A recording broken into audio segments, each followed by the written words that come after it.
We are not being led by the greatest asset of humanity today, not even close. Our survival truly depends on that we get this right. We are subconsciously drawn to these leaders, loud, confident, instead of the truly capable to lead. It's easier to go to something familiar, even though we know it's not good for us. We can do so much better than we're seeing today in the world. We need to balance the feminine and the masculine equally. You need to be bold and humble, decisive and inclusive. Hello, Maria. Welcome. What makes your blood boil when it comes to today's leadership? Wow, Bea, thank you for having me. What makes my blood boil is the fact that we are not being led by the greatest asset of humanity today, not even close. And that is sad because humanity has so much more to offer. We are falling short of our human potential, and it hurts. And I'm sure it hurts a lot of people right now. It certainly is hurting a lot of people. So I'm going to have to jump right in sort of the sensitive issue here, because we know that there's a massive onslaught and dismantling of what, has been called up until now the diversity, equity, and inclusion DEI. Is this another DEI conversation that we're having? No. This is so much, honestly, it's actually much bigger than that. If you think about it, this is not just about doing the right thing, which I think DEI was trying to do. Yeah, at this point in human history, our survival truly depends on that we get this right. And what I mean by that specifically is we need our diversity of thought more now than ever. And we are not meeting this moment in human history. And the consequences could not be larger. There's so much at stake. Yes, thank you. And sorry for interrupting you here. So you talk about in your book about the wisdom of leadership. So how could have the wisdom, the combined wisdom is what I'm hearing you say, of women, indigenous people, old people, young people, people of all colors, shapes, and sizes, how could this combined wisdom have been able to be classified as a diversity, equity, inclusion as if it was a bad thing? What happened? So what was your trigger event? Yeah, so my trigger event, and really the reason why I wrote The Leadership We Need, the book, is that I unfortunately had to experience this myself in my own family. I'd seen it playing out for years, even decades in corporate America, being a part of that leadership environment myself. It was a job, or it was kind of expected. There was no surprises, and working very much in sales, this was a part of what I signed up for. That's how I felt. But when I saw it play out with the dynamic of my own family and just seeing this kind of need for status and coming out from greed, I just couldn't take it anymore, to be honest. It hit too close to home. And then also it was a second reason as well. And that was because at the time I'd actually experienced a very different type of leadership, having had that great opportunity to live and work and observe the indigenous population in a remote part in the Congo Basin rainforest in Cameroon, and just seeing how things could actually be so different. And why are we not bringing in some of this wisdom into our leadership across the globe? What is it that there is a discounting on these principles that, have been around for thousands of years? What is it about that? Exactly. You would think it would be common sense, right? To have a full representation of all of us would be what would make the most sense, because then that the wisdom that we have, all of us are smarter than any one of us.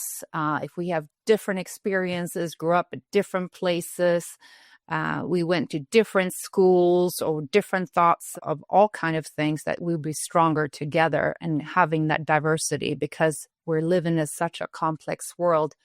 But what we're seeing is, in my opinion, and I write about this in the book, is that I believe we are subconsciously drawn to these leaders. When we feel that there is some kind of crisis, we tend, just like we tend to crave sweetened sugar, we start craving these alpha male, over masculine type of characters in our leaders.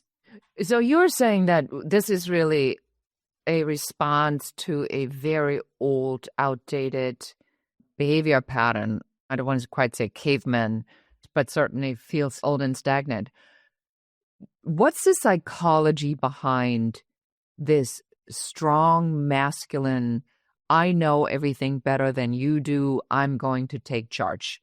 And this is not America specific. I want to be clear. This is not about talking about what's going on in America. This is in Russia. This is in China. This is all over the world. We are seeing a lot of the leaders that are being popular or rising are more on the side of this heavy, heavy masculinity. How do we manage this? It's like, why do they continue to rise? Is it our own insecurity? Or is it a game? Is it a playbook? Well, I'm not a psychologist, so I can't speak to the full psychology of why it's happening. But what I do believe as a leadership consultant, what's happening is that we truly have a subconscious bias towards leadership. And we're not subconsciously voting for or elevating leaders that are truly capable and skilled to lead. I'll give you an example. You and I and a bunch of others are on a plane, and the captain of the plane faints. A vote is cast, and we vote for the person who stands up, says that he can fly a plane, he's loud, confident, and says, "Trust me," instead of the person who has a pilot license. That's pretty much where we're at. And we just need to look ourselves in the mirror and stop and say, am I really voting in and elevating the person who's the most capable to drive this business, this organization forward, this nation forward, progress? I think we just need to look at ourselves. These leaders, these type of people are always going to be out there, but we need to make sure that we do not have a culture and an environment that let them get to the top. I mean, we really need to look ourselves in the mirror because we very much have accepted to be led by bullies. There are reasons why these leaders got to where they're at. And as much as it's easy to blame them, we should blame ourselves. So you're alluding to some patterns in society, and in your book, you talk about this as the learning planet type of thing. So why are we repeating these patterns if we know they don't work? Yeah, that's a really good question. And I would refer it back to, and I'm sure, as a woman, I'm going to take it very personal here and private and intimate. We all know there are many women out there that are being abused by their significant other. We know by stats it's about 1 out of 3, 1 out of 4 women. We also know that these women tend to go from one abusive relationship to the next. Why is that? And ironically, these type of relationships has exactly the same tendencies as we're seeing playing out in these world leaders today. Number one, you isolate the woman. You isolate your nation. This nation first, right? Nationalism. We're better than everybody else. We have nothing to learn from anybody else. That kind of mentality. You isolate the woman from her family, from her friends.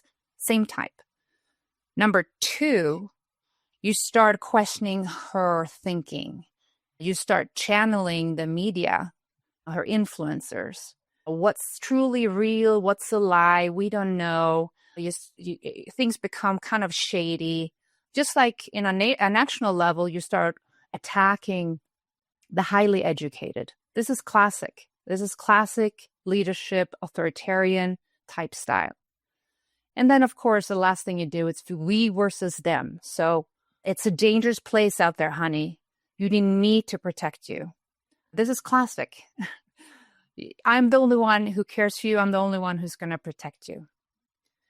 just like you see in the nations. I'm the only one who's going to protect this nation, building walls, getting more money into defense. Now we have a Department of War.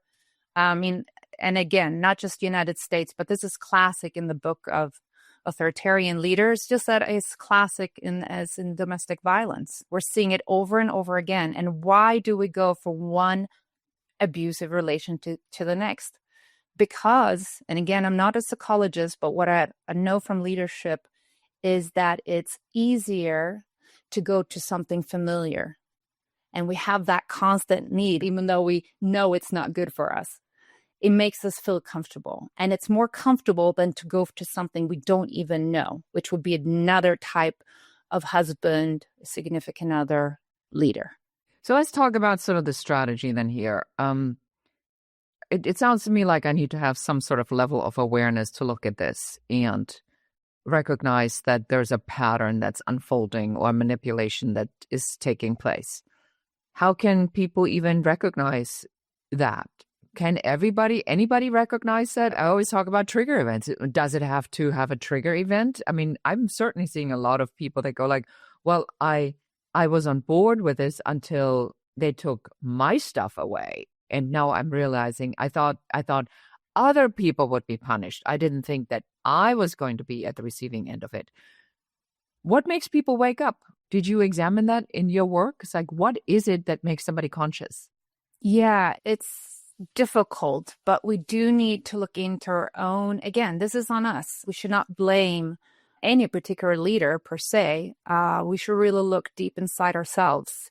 And we need to look for our patterns that we just talked about, our triggers, and we need to have a deep self-awareness of where my personal strengths, where do they come from, my values, my purpose, so I can stay true to myself and not let myself be swayed by these type of personalities. And I also think something I write about in the book is that we need to have a very high sensitivity to suffering. You and I know what's wrong and right. We know what suffering looks like. We don't need anybody to tell us this is suffering and this is not. So I think we have to be very careful with, certain leaders, certain religions that tells us what it should be and what it shouldn't be, what's right, what's wrong. We know deep down what's right and wrong, and we need to tap into that more now than ever. So it will take a lot of inner development. So now I want to shift this a little bit over to business. Why does this even matter for business? Isn't that the political world? Isn't that the external world? What does it have to do with me and my business?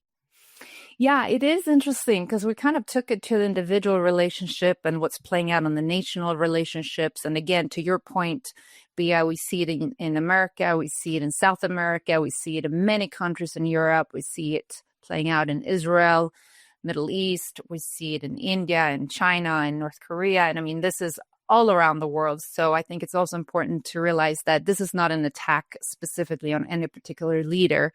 It's just a leadership culture that we currently have and is being led by. Now that, ironically, is also what's playing out in organizations, and you've been in corporate America, and it's the same type of leaders over and over again. We know also that narcissism is about 4 times higher in leadership positions in corporate America and businesses, I'm sure, all around the world, not just corporate America, but that's what I've seen the research from. So we do, even in business, tend to let these people lead. And I think what we need to be very careful for going forward is that we have overvalued the masculine for so long that we mistakenly take it as a leadership skill, including a lot of influence, like very charismatic people and very funny people and assertive people and confident people. But being charismatic or even being tall, that's another. We know for a fact that the average person in leadership, and particularly we look at the presidents of the United States of America, are much taller than the average person. Well, there is nothing about tall or charismatic or assertive or confident that make you a more capable and skilled leader than any one of us. And what we need to do is really take a step back and think who actually is the most qualified incapable leader going forward. And that means we need leaders that have a lot of strategic thinking. They might be a little bit more on the more quiet side, maybe even introverts. We need people that are really strong in relationship and cares about humanity, cares about the environment. We need those type of leaders, and that might be charismatic, that might not be. But we should not go for those very superficial type of leadership styles, which again, probably were really good 10,000 years ago when we had about 500 times the more violence in our society. And we needed an aggressive leader, possibly like that.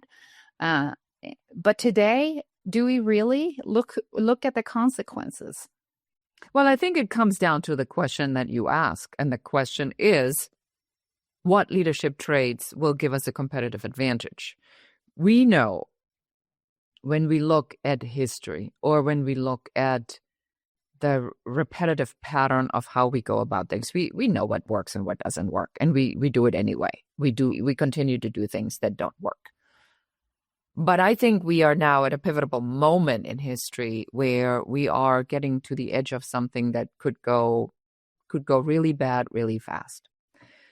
So what are these leadership traits that are now giving us this competitive edge? And you already mentioned some of them. So do we have the complete picture, or do you want to add anything to that?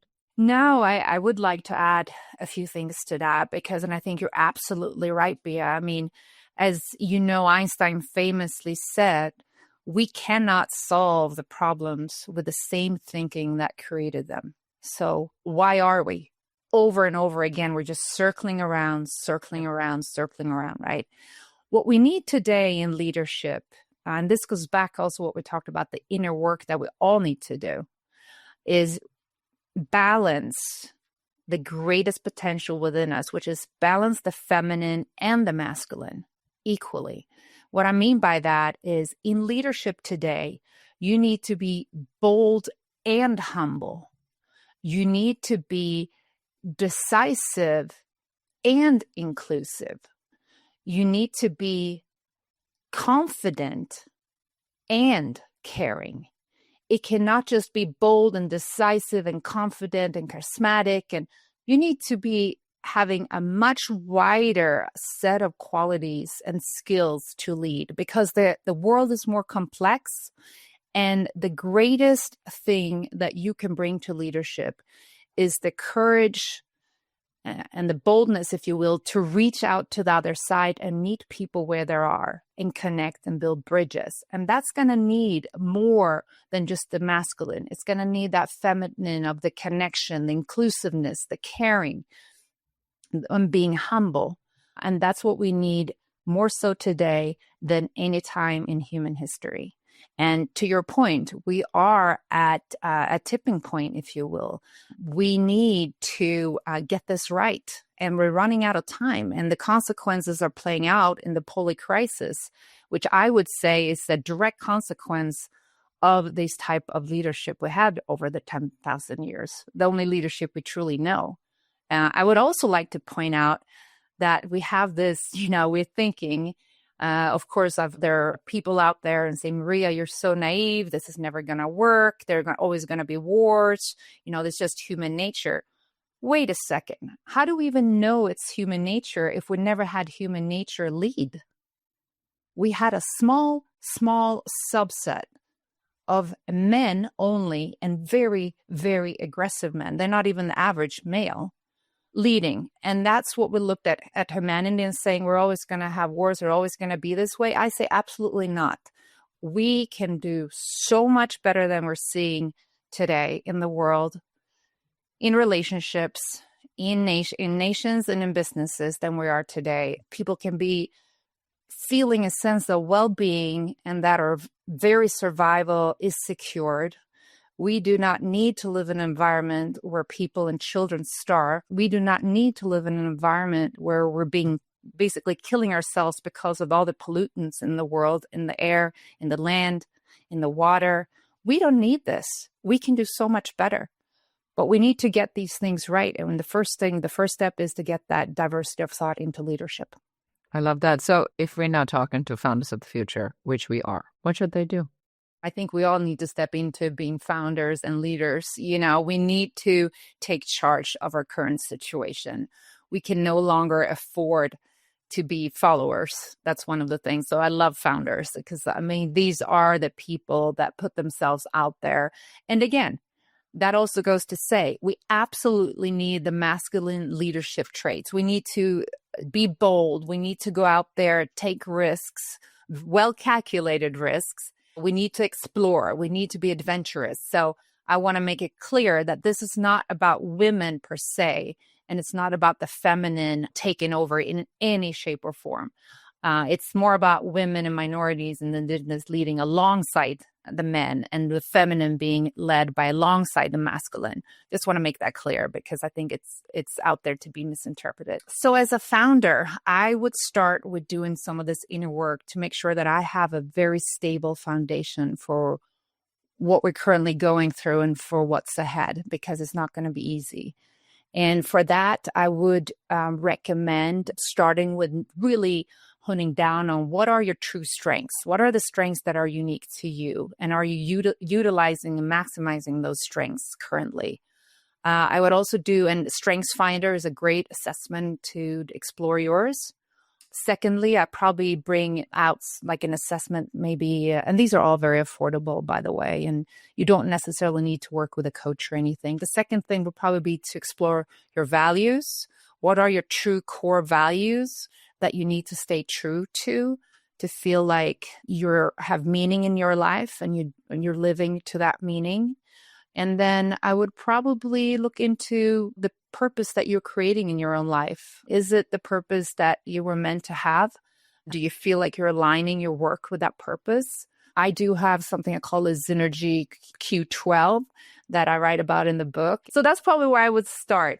Because as you know, starting a business, you're going to be swayed this way and back and forth. And it's very important that you stay true to yourself first and foremost. Excellent. So Maria Brinck with us here today from Zynergy, talking about conscious leadership. And if you want our audience to walk away with one thing, with one core message, what would it be? I think knowing yourself, self-awareness, and maybe a second message in there would be, because I made this mistake myself, never underestimate the people around you. Don't think that you're smarter than anybody else or you can work harder than anybody else, because in the end of the day, I had that mindset that I thought I always had to be the smartest, and I was the smartest, to realize not at all. I need to be surrounded by smart people, and that's really what's going to bring out the smart in me. When you challenge each other and you come in with that diversity of thought, it's amazing how much you will grow and get out of your own echo chamber, if you will, or echo chamber. That would be my recommendation to your audience. Yeah, I always say don't believe everything you think, because we exactly because we have these thoughts and then nobody challenges them. And what do you need to talk to other people for if they confirm what you already know?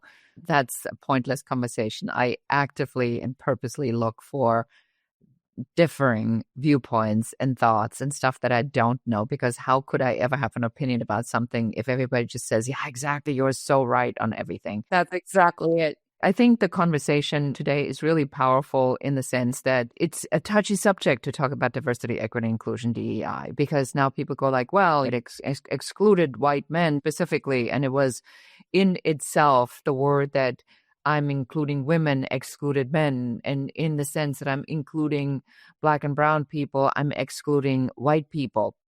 So I want to reiterate that on this show and on anything I do, and I'm sure you do, this isn't about that. This is about, somebody said, a woman that works for Airbnb said, this is not about having an unfair advantage. This is about making sure you don't have an unfair disadvantage.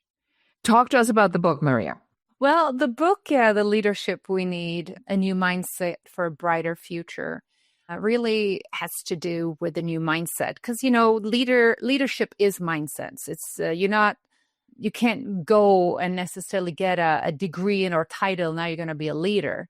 it really has to evolve in your mind and in your mindset. And I think the mindset that we currently having across the globe is just not enough. We need to expand that mindset. And that's where the future potential for humanity is within that expanded mindset of what leadership could be and should be. That's what I hope that this book will bring the reader.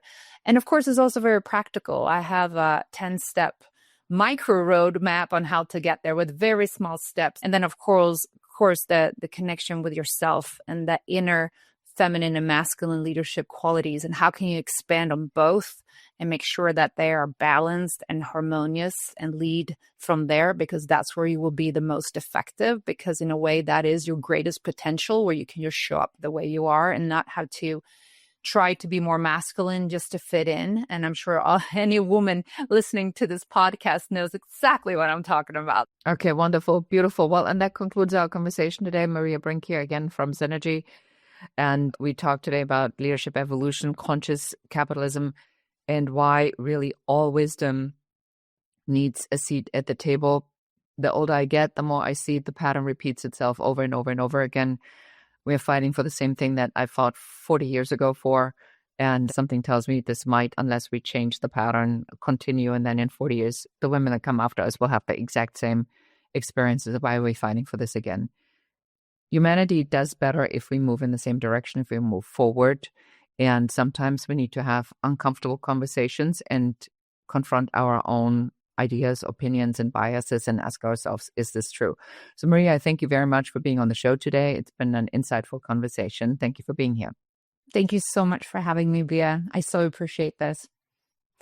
And that is it for us for today. I hope you took away some valuable insights. Make sure you check out Maria and get the book.